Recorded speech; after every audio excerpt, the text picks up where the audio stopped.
I'm Elijah Meeks. I'm the Chief Innovation Officer at a startup called Notable, but I'm also one of the co-founders of the Data Visualization Society. And I've been bringing you this interview series, but we've been calling the Viz Careers interview series for the Data Visualization Society. So we can better understand how people do data visualization across their careers, how they grow into roles and utilize data visualization and train and understand how to prioritize it. So my guest today is Amanda Makulec, and Amanda and I have the distinction of being a pair of people who have touched on their career paths, because Amanda and I have both worked together at the Data Visualization Society, where I was the first executive director, and then I handed it off to the more capable hands of Amanda. How are you doing, Amanda? I'm good. I'm not sure I'd call it more capable hands, but I appreciate that. I think that we're doing well, right? The Data Visualization Society is doing well these days. We are. We're in a really good space, I feel like, in terms of having grown a lot. We're up to 22,000 members. Wow. We span approaching 100 countries. And I think I look at some of the things that folks have achieved and done with DVS, like the growth of Nightingale, 2 years of Outlier, the Information is Beautiful Awards. I mean, I like to think that we're taking on the big, chewy things that we are uniquely positioned to do. And that's what makes me really excited about getting to work with the team. I mean, that is very exciting. And it is the kind of thing that, I think we thought there was a gap. I mean, you're basically an honorary co-founder, Amanda. You came on very early, right? I'm not sure how much of this we were going to save for the tell-all book, but it is the kind of position that didn't even exist 4 or 5 years ago, because the Data Visualization Society didn't exist 4 or 5 years ago. And so it wasn't exactly something that people could say target as the result of their career. And as you grow more senior, this is the kind of thing that's interesting, is you become the thing that people want to become. And so that's part of what this interview is for, right? Like, how would you tell people if someone came up to you after a talk and said, in 10 years, I want to be executive director of Data Visualization Society?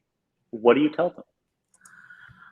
Oh, what do you tell them? I think that I would advise that someone spend time getting to know the various different, less traditional paths into data viz, and try to surround themselves with people who do different kinds of jobs than what they do.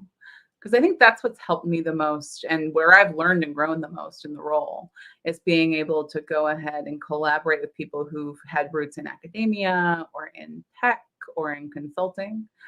And I will say that I think being in this role, the thing that strikes me the most is I do very little program design and management. I do very little data visualization in my role as an executive director.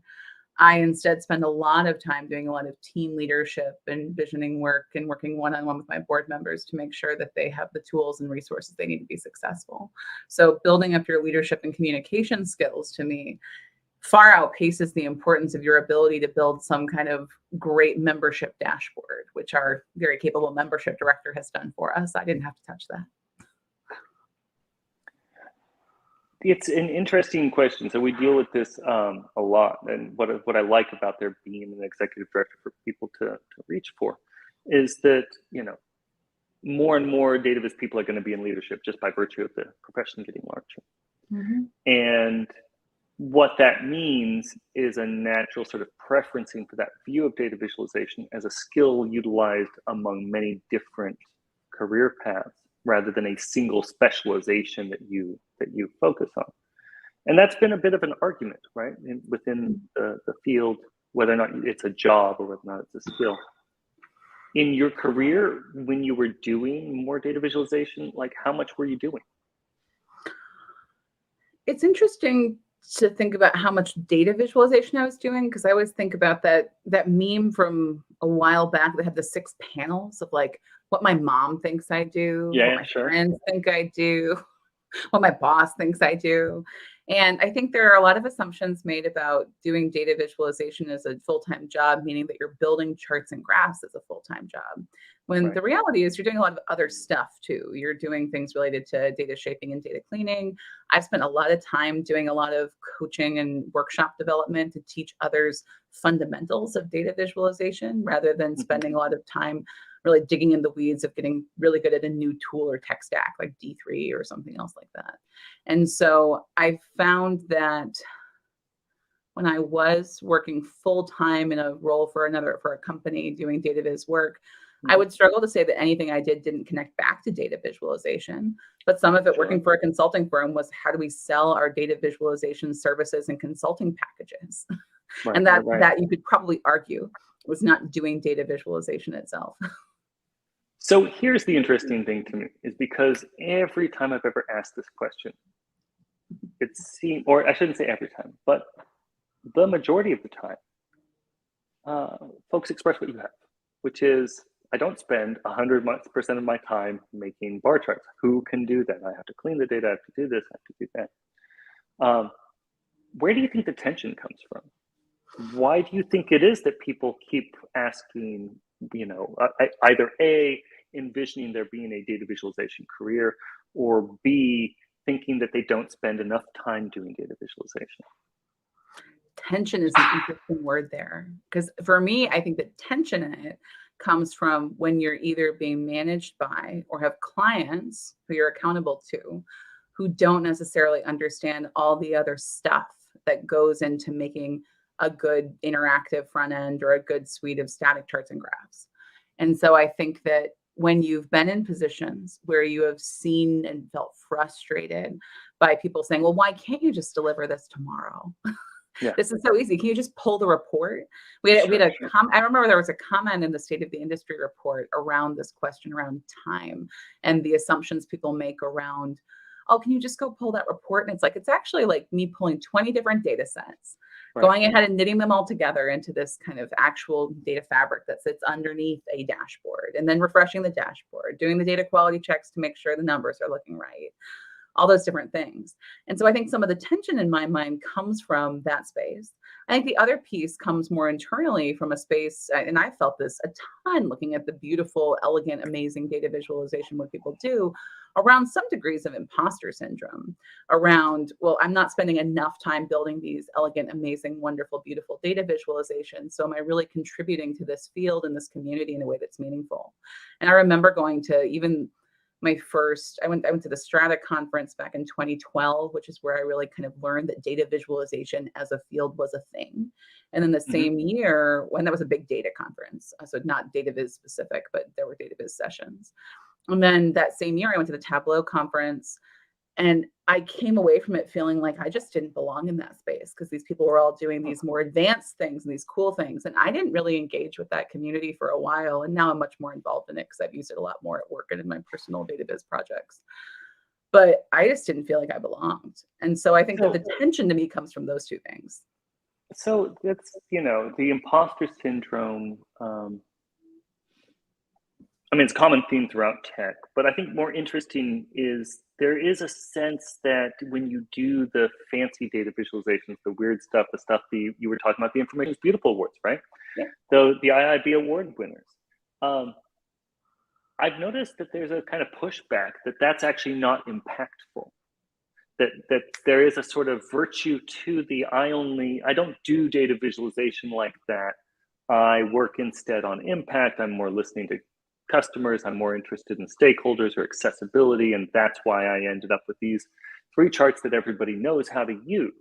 And there being like this implicit, and that's the right way we should do it. Do you hold to that? Do you think that do you think that that's more compelling than say another way to envision it? I think we need both. I mean, I want to be inspired to think about data differently. I don't want people like the Georgia Lupis of the world who are finding curious ways to make data portraits for TED Sure. events to not be recognized for the fact that she's taking and flipping the way in which we use encoding of information visually to mean something different or look different. I think that that's great. I love that inspiration. But But but at two levels, I both have worked with a lot of different community advocacy organizations where data visualization is, I mean, a thing in the sense that you have to do it, but it's not a core part of their work. They don't have a dedicated data viz person. And emphasizing the value of mastering some of those fundamentals is so important. And I wish we spent more time and talked more about the reality that spending time learning those fundamentals is meaningful. And sometimes your really elegant, lovely, simple bar chart is actually great. You don't have to build the beautiful network diagrams of Elijah Meeks or anything else like that. And so I think that it's important to be able to find ways that you find where you can add value. And it took me a while to realize that one of the best ways that I could add value in my kind of public health data visualization intersection was to actually focus on helping other people learn the things faster that it took me a lot of time to cobble together and learn and find out myself. And I did that inside of organizations for other organizations, and still do a lot of workshops and trainings. And I think there's value in that. Would you say that the folks arguing for that, which, I mean, let's, I'm trying to think of a way to frame this. Like, there's kind of the practical, the joke I always make is I never made a bar chart until I got to Netflix, right? Because like I spent 5 years at Stanford making wacky network diagrams or whatever. But impact oriented versus perhaps, I don't want to call it data art, but maybe highly sophisticated data visualization, which is a totally, weasel word term, but let's go with that, right? Bespoke. Do you think that people who are, what's that? Bespoke data visualization? Well, bespoke, but also bespoke for the purpose of doing things that are more challenging to read, perhaps more challenging to, definitely more challenging to code. But yeah, and definitely unreproducible, which is what I think of with bespoke. Do you think that folks entering the field, do you think that, is there even a unified message that people are getting? And if there is, do you think they're getting more of one of those? Do you think they're getting another message in that first year or two as people are sort of becoming aware professionally of data visualization? I think it depends on who you have coaching or mentoring you, whether it's community mentors or people at your job. If you've jumped out of undergrad or kind of into your first job and you're a consultant at a big consulting company that's being staffed as an analytics consultant, and everything that you're doing is building BI dashboards for a client, you're going to get a different set of what you need to know to be successful here than you are if you say go work for a nonprofit where they're trying to create interesting visualizations to convince people to give them money. So I think the metrics for what success looks like for those early career professionals and what a successful visualization is going to be very, very different. And that's what I think ends up being a little bit tricky, because people will miss out on some of those fundamental thinking things, those building blocks. I've had that call and that conversation with someone who said, hey, can you talk to my really incredible, really motivated person who's like started up our Power BI group and they're doing so many cool things. And you talk to them about kind of the fundamentals of data viz and where they can find more on pre-attentive attributes and Gestalt principles and the things that help us explain why we make the decisions we do as designers. And they have jumped so far directly into the technical weeds of how do I code this thing or build this thing or connect this data. And then you end up with these very functional dashboards, which what I hear, being angry about Power BI on Twitter, which has just made me laugh. And that just happened. John Byrne Murdoch, if you're not coding all of your own, John, we know you're out there and listening. You're not coding all of your own charts in ggplot, where the data is more accessible. That's an interesting topic, and one maybe we can touch on.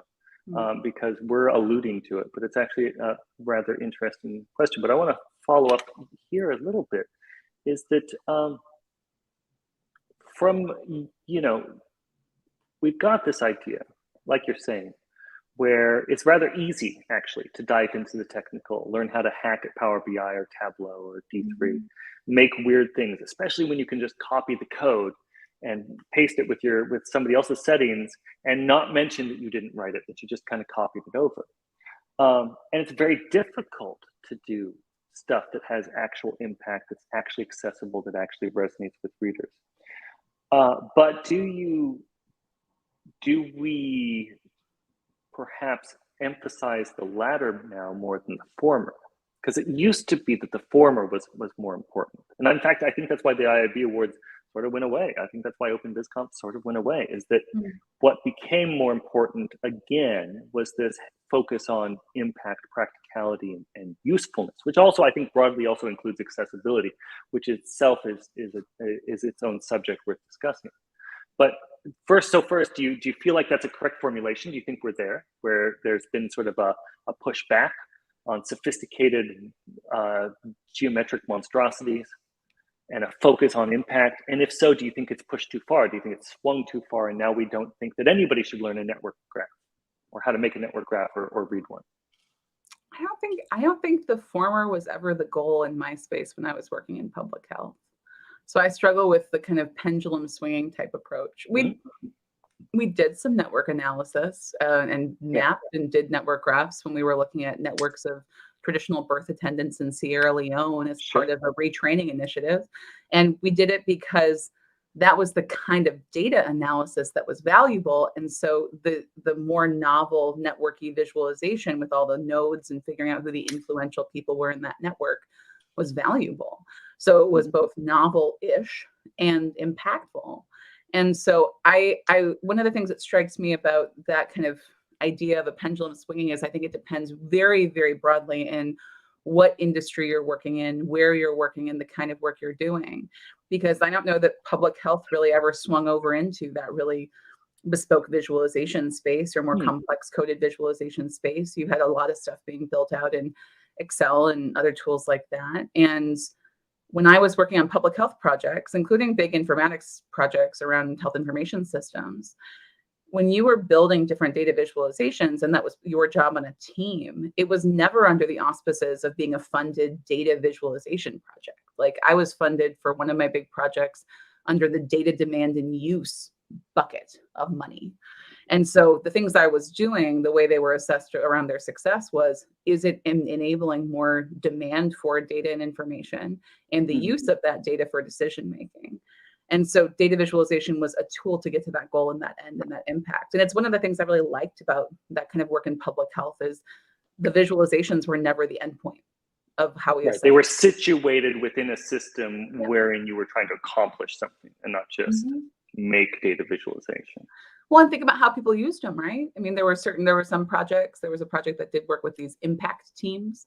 And a big part of their building these data visualizations and different dashboards was, and we get together once a month or once a quarter for a half-day in-person meeting and click around in them together and talk about why we're seeing different things happen. And I think talking about the human component of that, of who's using them and how do we enable them to use them more effectively is really important. So that, I think, is a good segue into that dashboard comment, right? The dashboards are terrible because, in fact, I think there was another tweet, which unfortunately I didn't do my due diligence, so I didn't take a look at it, that was echoing something terrible about, the dashboards, that nobody likes dashboards, I think is what this person said. That does seem to be a rather sort of, like it comes at that kind of practice, right? Where you build dashboards, you gather around the dashboards, you make decisions, and there are, I think it implies a more structured approach. I think that's typically the stereotype of it. I mean, Do you think that's people pushing back on that? Trisha had an article in Nightingale, Trisha Ong, I think, about how we have an epidemic of dashboards in global health, which of course it's a very well aptly titled thing, epidemic of dashboards in global health, which I remember about the idea of, if we have a dashboard, it will solve the issues and challenges we have around accessing data. And the big assumption there is that you can get to the data you want underneath it. I mean, I remember people saying, I want a dashboard and I want the center point of it to be an interactive map. And you're like, well, why? Does geography matter in this case? And in some cases with public health, it does at a certain level of granularity. But in some cases, I understand. But why do you think people are pushing? Why do you think people do push back on the dashboard. I mean, John's comment was specific to the dashboards becoming a crutch that meant that less data was open and accessible. When you dig into kind of the comment thread about that, and in terms of dashboards being a thing we put out there so that we don't have to do the labor and the work of putting the data out there in an open, accessible format. And I think that's a whole different question around kind of people wanting to be able to use the data more easily. I think the pushback on dashboards to me is there's lots of bad ones. Well, wait. Let me challenge you there, because I don't think that that's, most of the people who want access to that data, to your point about the project that was being funded for data access, and, for them, like a dashboard seems like a pretty good way to give them access to data. They're not going to download it. I don't know what the ggplot user base is, but I'm sure it's less than, the broad citizenry. Like however many people are actually interested in that. So, government agencies have limited budgets and time. They can't do open link data and a really solid dashboard and something else.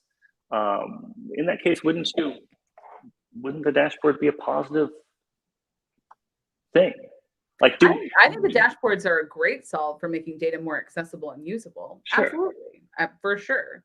I think there are also a lot of promises made around open government and open data initiatives. We have one from Barack Obama's term that's still on the books, that I think also make it so people assume they can get to data more easily and they get frustrated if they can't. I think dashboards are a great tool there.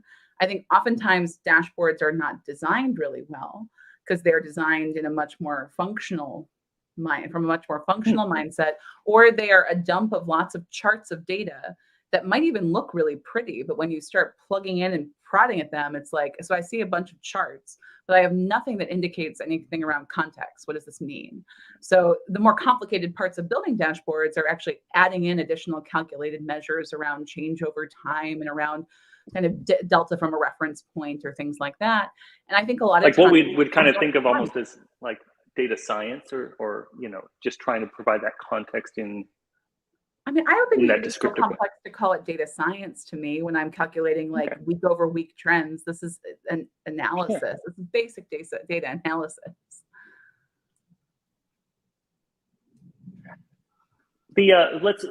So this is, I mean, when you're dealing with building out dashboards like these, this is coming out of graduate school. Is that when you're getting, because you've got a master's in public health, right? I do. Does that start in graduate school, or is it something that very much happened once you got into the career? And I don't know when tech hits public health, right? Yeah, I mean, we can pull up my career journey map if you want to. Absolutely. Maybe it's a good time to do that. So thinking of it, Elijah, I mean, you can explain your ask around this that you've made to all of us, and I got to do the same thing as all of our other guests, right? I think this is wonderful, right? That we ask every guest to describe the career journey, and we don't give them any other restrictions than that. But the assumption is, since you're a designer, since you're some kind of data visualization person, since you do analysis, then it'll be interesting to see how people use the form and emphasize certain things over other things. So talk to me about what we have here. What are we describing in these multiple columns?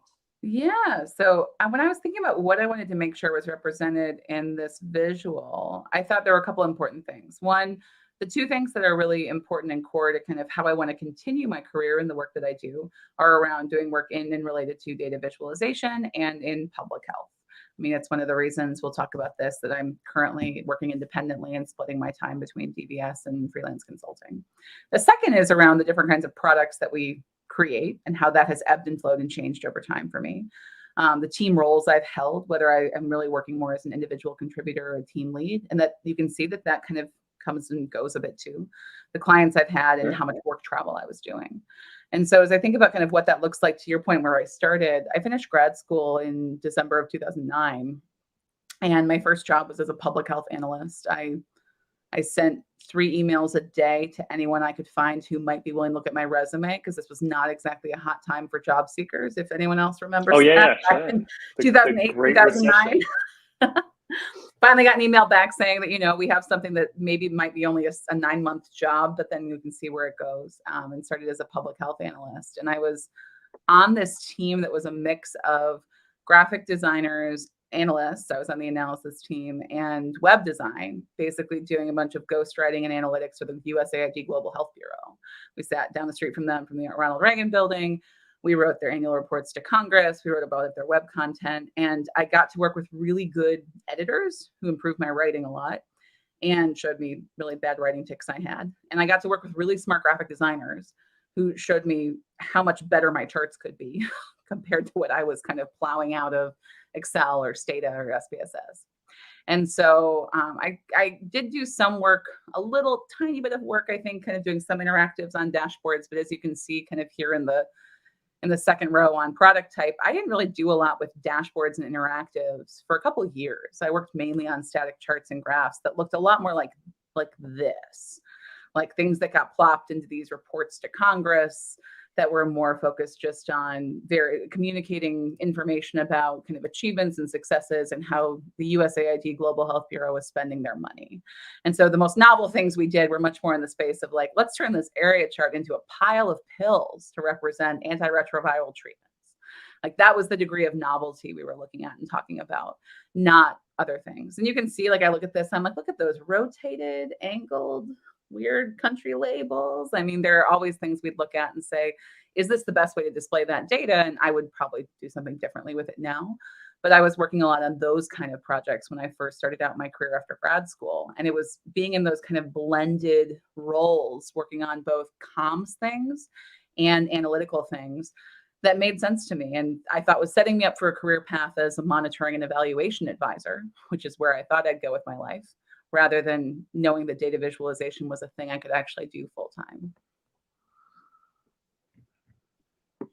So what kind of feedback were those graphic designers giving you when you were first making data visualization? Like you were making it in Excel or something, or you were? I did a lot in Excel. Some things we do in tools like Stata, but a lot of the data visualization work got done in Excel and was centralized there. They would go ahead and take things that we would make and then plop them into Adobe Illustrator to get the kind of base shapes of what the actual dimensions were of the bars or the bubbles or anything else. And then they would add in the annotation layers and the titles and things like that. So we had a little bit less of a feedback loop necessarily. They'd come back to us to make sure that they had been represented appropriately. And didn't have any glaring errors, but they didn't come back to us with like, here are the things you need to do to fix these up and clean these up. But they always removed the lines, they always removed the grid lines, they always decluttered them down and got rid of a lot of the janky stuff that was in, I think at that point, like Excel 2008 or 10, whatever it was, and would update the color palette and get everything to be more design consistent. And so you can start to observe some of those same changes that get made on your charts, and then take a little while to realize that there's actually kind of a science to this art, and it's not just arbitrary decisions. Did it affect your practice at the time? Did you start to try to make? I mean, you don't have much control, say if you're in Excel or even Stata, but did you try to integrate that into your practice, or was it more something that you sort of noticed and thought one day when I'm have more time for this, or when I'm have a better toolkit for this, I'll implement that? On my project, I felt like I spent some time rethinking kind of small things I would do, but oftentimes they're working on a time box that I knew that my charts would be dropped off to the graphic designer anyways. And so the motivation to spend a lot of time on your work charts there was a bit different. And all of this is heading toward monitoring and evaluation. Now, for someone who's not familiar with that, like me, that sounds like it has a lot of data visualization, right? If there's monitoring, then data visualization on that end, and evaluation, then hopefully some data visualization on that end too. My monitoring and evaluation class was in fact the only class in public health school that had a whole dedicated session, like a 3-hour class one week. 3 whole hours. Yeah, 3 whole hours, where we learned really useful tips like if you have categorical data, it's a bar chart, and if you have trend data, it's a line chart. It was very practical. This is correct. This is all correct. There was also an 8-week dashboard design class on designing dashboards in Excel that was all about coding macros. It wasn't about user-centered design. It wasn't really about the charts. It was about coding macros and how to build the interactive components, to the point earlier about kind of function, right? Right. I mean, it's so much hard. Look, this is something that's very difficult to teach. It's easy to teach macros. It's easy to teach how to make bar charts in Excel or Tableau. It's very difficult to teach Practical user-centered design. It is. Well, and to your bigger question that I don't think I answered very well of what is monitoring and evaluation, or M&E. Monitoring and evaluation in public health, especially, but more broadly in international development programs in the spaces I worked in, is about how do you understand how programs are performing over time. So monitoring program progress, the kind of outputs that you'd expect. And then how do you actually evaluate what their impact was, which is more complex and involves controlling for different confounders and thinking a lot more about research methods and thinking a lot about blended mixed methods research. Sure. A lot of a mix of quantitative and qualitative methods together because of the complexity of assessing success for some of these programs. Because I was working primarily in global health for years before I switched over to working in tech and working more domestically. And what is it that sort of pulled you away from that then? Why didn't you stay on that track? Why not, right? So after I finished on that first project, I did move over and work at John Snow Incorporated for a while, which is this the Jon Snow of the cholera map fame? Named after, yes, and always made for a fun April Fool's joke. I think they put up a picture of Kit Harington on the website, Jon Snow from Game of Thrones. Oh, right, sure, of course. Back in the throes of the Game of Thrones heyday. And so I after 2 years at ICF, I moved to JSI, and again, titles evolved, but I was an M&E associate and figured I was on this path to become an M&E advisor. And I kind of fell into doing more data visualization work because I started to get more immersed and aware of where I could go learn from people who were writing about and doing these different things, and started doing internal brown bags and training. Where was this where was it at that point? Is this having like Andy? Yeah, no. Where were you finding people to, or a community from which to learn from and develop these skills? So I got sent to the Strata conference, the big data conference in California in 2012, because the word infographic in 2013 maybe, the word infographic was on the agenda, and our comms director was like, "We should make more infographics. You like communications and design and data things. You should go." So that's the best intro story to data visualization. Come on. So I went to a demo there of Tableau 6.0, no floating containers, all tiled objects. I went to a talk by Noah Olinsky that talked all about pre-attentive attributes and perception. I met Jake Porway, who founded DataKind, formerly Data Without Borders, and had worked in the New York Times R&D group for a while about the work he was doing. And it was fascinating. And I was like, oh my goodness, there are all of these people writing and doing things related to this. Someone had gifted me a Tufte book a while before that, and I just didn't enjoy it very much. Don't tell him. Nobody's going to be watching this, so you don't have to worry.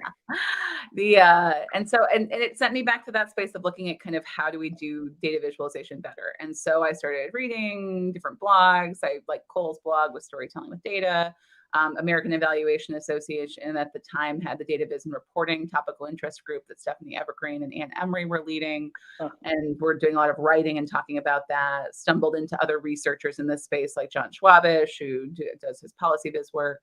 And so started to realize that there was this whole community of different people who were writing and blogging and sharing resources and ideas on how to do these things better, and not just in fancy coded tools and platforms.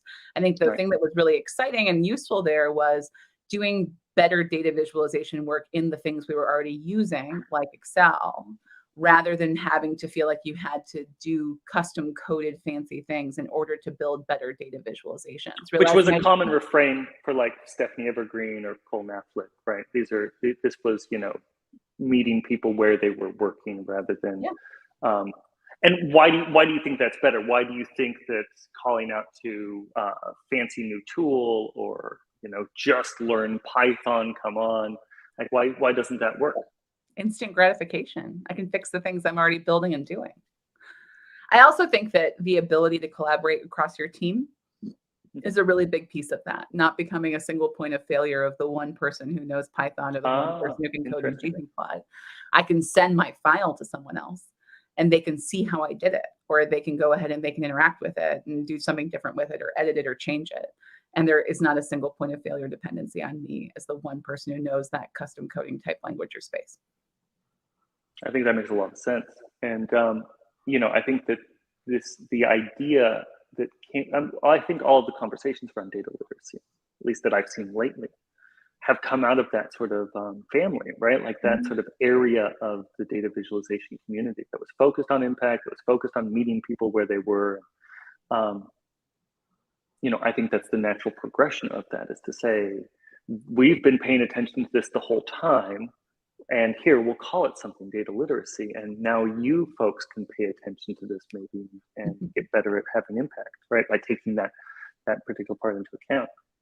Is that what you think of as data literacy? Is that accessibility part of it? I mean, like I said, accessibility it's an overloaded word, but the fact that they could access the tools, that they could access the visual display of information, the encodings that you're using, is that a big part of data literacy, or do you see more to it than that?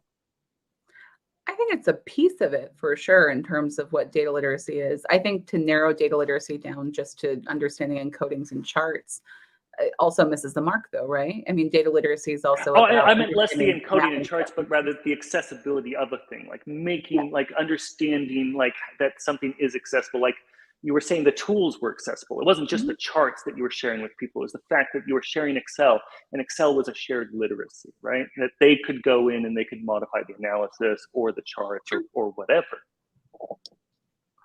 Yeah, I think that gets closer to the point. And I think about data literacy and kind of what that means within an organization too. It's about how teams can actually collaborate and communicate, and how they have a shared user base that they're communicating with and to. And I mean, a lot of my work the last 2 or 3 years I was at JSI was primarily around doing a lot of workshops. So you'll see like a kind of a bump up in the workshops and training, and those kind of bubbles. The bubble size here correlates to kind of a relative amount of time I was spending on stuff. So darker, bigger bubbles, more time and effort and energy being spent on things. And a big part of that was, I mean, I was working with oftentimes community advocacy groups in rural parts of different low and middle income countries that were looking for ways to better communicate key community scorecard data they were collecting through quarterly sessions in a big room where the community members and the healthcare workers come together and they say, how are we doing on like stigma and discrimination towards key populations? Are we on a 1 to 10 scale? And then they get to talk it through and hash it out and pick a number. But those numbers get buried in some documents or other spaces sometimes. So I was working with groups on how you make that more accessible through data visualization as a tool to get those numbers to other people. And when I think about data literacy, I think more through the lens of those kind of collaborators and mentees who I've worked with, who saw value in data and wanted to be champions for how to help their communities better understand that information, and then wrap those data points in some kind of context that they could advocate for something they wanted or needed, and encourage communities to take action themselves and do different things to help alleviate different concerns and constraints around health service availability. And would you say that was like a shared culture throughout the different stages you were at your career? Did you see different changes in that emphasis or evolution in it, or run into friction with because it wasn't your feelings on that weren't shared by like the team you were working with? I mean, I was kind of lucky in that I was working kind of like an internal consultant at JSI. So if someone was pulling me onto a project, it's because they wanted me there. I usually wasn't fighting for what I was going to do. I spent a lot of time advocating. I spent a lot of time advocating for my team because because I was getting enough asks for my time, I got to also pull in additional people who would do data visualization work. And have a small team I was working with. And that was great because I could also go out and advocate for getting work for them. And that was one thing that reminded me of the importance of not being that single point of failure. After I left JSI, they still have a lot of data visualization work that they do and everything else, but I haven't kept up to date on kind of what the team looks like and the team structure, and how much was dependent on me going out and advocating for like, yeah, you need better data visualization on your projects, you need these kind of things. Versus being something that other people had an inherent feeling that there was value around. Well, you can see the ramp up in your team leadership column, right? Of how much more until it looks like, that's the color of a manager, right? That's the dark blue circle of a manager. And this is, what we try to do is we try to isolate practical lessons for the people who are watching this. and thinking about it from the perspective of somebody entering the career and saying, I want to eventually be in leadership. That's something I think I'm good at. Mm-hmm. What would you suggest, with inflected as we hope to be by data visualization, but what would you suggest as far as taking advantage of a situation like that? What puts you in a situation like that? How did you get to the point where you could pull other people into it? What are some lessons for early career folks? I think there's a value in recognizing where you have a unique set of skills and also where you can teach those skills to other people. Because if you are trying to lead and manage a team and you keep wanting to go ahead and spend all your time in the weeds of doing the work, you'll ultimately fail as a team leader and a manager, because there just aren't enough hours in the day to do both of those things well as being a supervisor. I mean, you'll see that when I went up to like full scale, full throttle team leadership all the time, my individual contributor work was very limited and to things that were only kind of big priority things versus balancing out a little bit more. And so I think a big piece of it is recognizing kind of where can you be most effective and what do you like to do? It's okay to be a really awesome, super senior, like technical badass who just goes ahead and does amazing data visualization work. They're great people in that space. And I think Kim Scott's older book, Radical Candor, is a really nice job talking about that and how do we nurture the different kinds of people on our teams. I think if you're looking to build your leadership skills and capabilities, thinking about communication and how can you be an effective communicator, and that spans from written communication and more informal things like email over to being good at facilitating a good meeting, which is another form of communication and kind of managing a room of people, are both really important things. And I know we call them soft skills sometimes, and I just don't love that because I feel like it undervalues. Infantilizing, yeah. It does. It undervalues the fact that that's it's the harder skill. Yeah. To deal with people is the harder skill, and these technical skills are oftentimes easier to learn than design or any of these sort of soft. But I agree with you. There's a valid place for the technical expert who's in the back making data visualization. Mm-hmm. From a statistical perspective, though, if you had an incoming cohort of data visualization early career people, you had 100 of them, how many of them are going to benefit from following the path where they try to become the next Naughty Bremer versus following this kind of path that's much more sort of a traditional path where data visualization is inflecting what are traditional sort of professional development? I mean, who knows what kind of visualization work people are going to be paying good money for in 10 years, Elijah. There's a lot of things happening in tech that I don't understand. So I do think that there's a clearer set of skills that you can acquire to be successful if you are doing a more traditional, I'm going to build data visualizations and charts and graphs and dashboards that help people engage with their data meaningfully, even if they are on the surface boring charts. I think there's a much clearer and larger demand for that. And you'll have to do a lot less of your own brand building in that space. And you'll get to work with, and eventually, hopefully, if you want to, lead more teams and manage more people. Right. I mean, a lot of the people who I see working as those really brilliant creatives and doing brilliant creative work are either doing it outside of a full-time job. Yeah. Or as freelancers and independent consultants where someone wants. But very much alone. I mean, almost always alone, right? Yeah. And so do you like working like that is a different question. But what percentage of them would benefit from being a Naughty Bremer? I don't know. The world needs more Naughty Bremers. Naughty Bremer's great. Right. I suppose what I'm saying is there are only so many slots available in the Naughty Bremer part of the world, right? I'm going to push back on that. I think that there is such a limited pool of people who do really amazing data visualization, and we have a Naughty Bremer gap. You're saying we need more Naughty Bremers. There's this need in the economy. Take me back to your pill chart. The pills, yes. Yeah. Cindy Pack gets all the credit for the pills. She put the pills on there. I did not.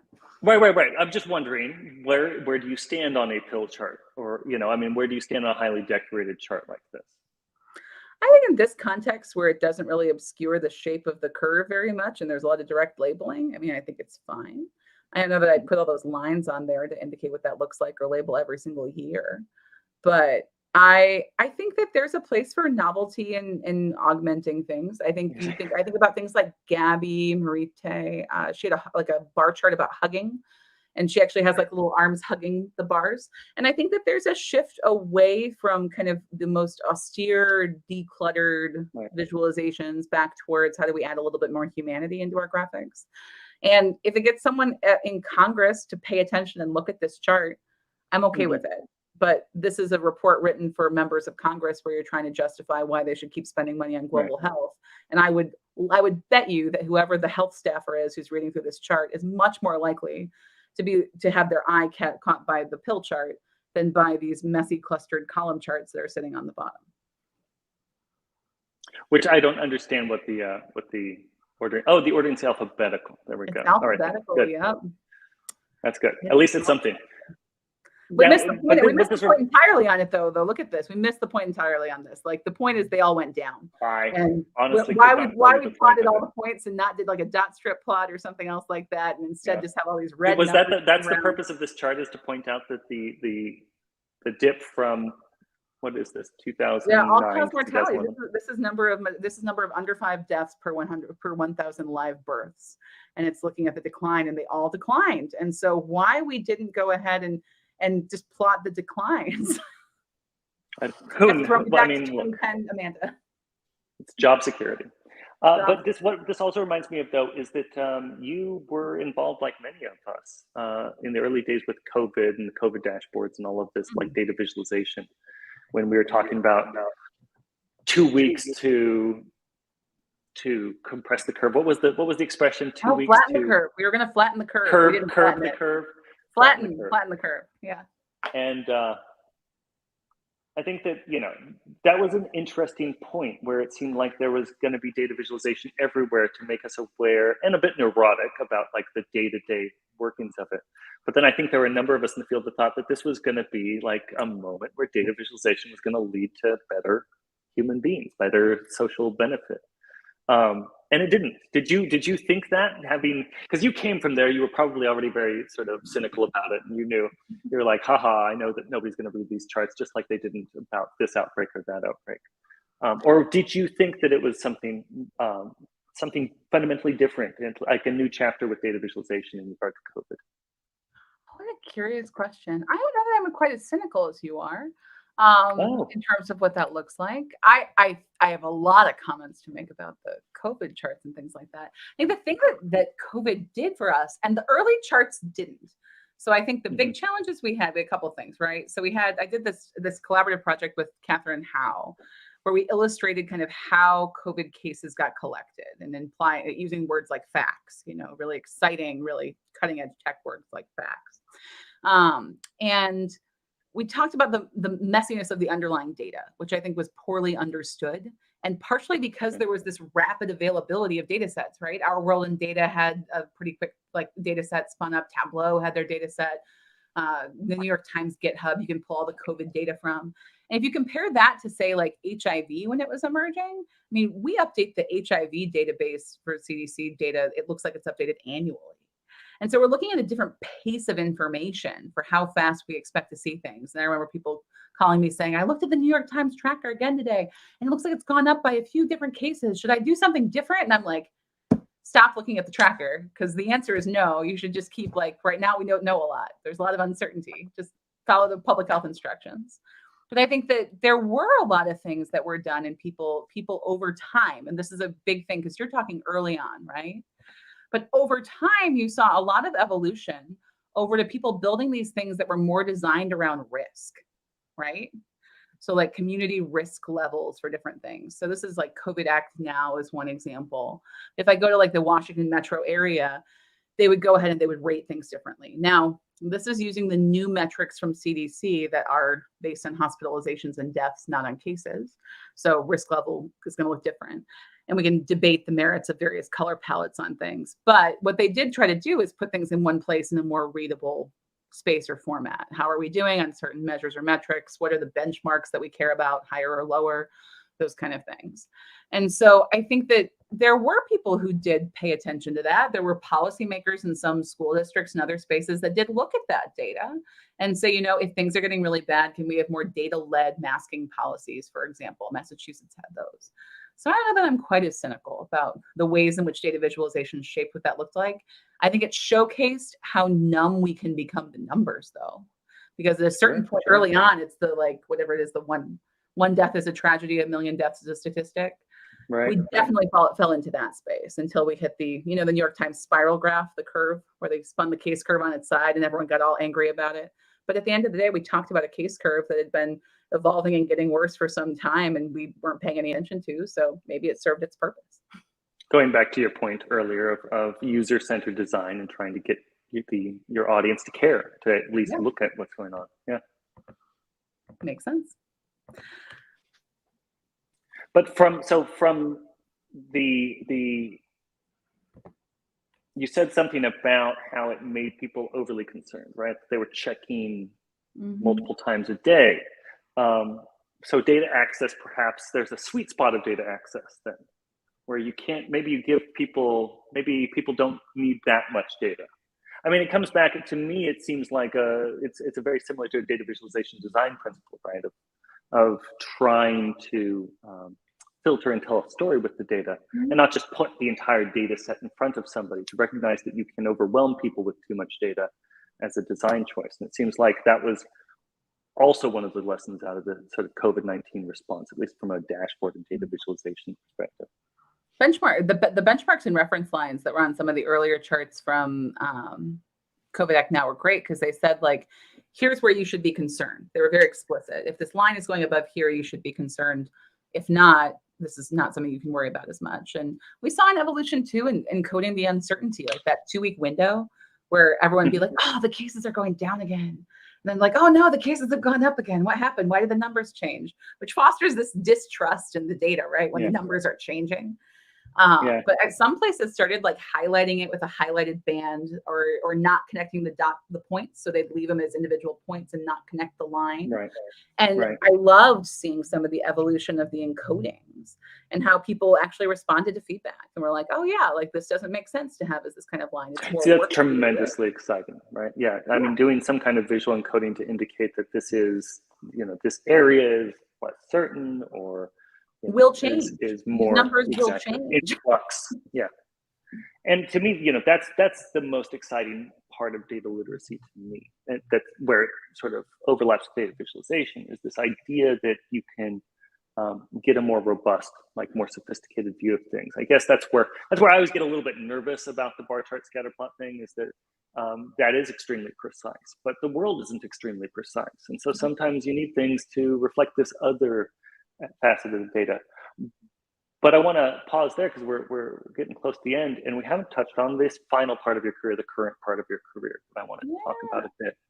Why on earth would somebody who doesn't believe in data visualization want to be involved in the data visualization society? Yes. I kid. No, I kid. DVS is great. But not data visualization for its own sake, just to wheedle around in the back making chord diagrams just because you can. What is it that attracted you to the idea of the Data Visualization Society? And then, what on earth would make someone volunteer to put in as much unpaid labor as you have into it? Unpaid labor, yeah. At the time DVS was founded in 2019, I'd met I actually am not sure if I met Molly. I maybe had in passing, but all three of you who founded DVS were at Tapestry.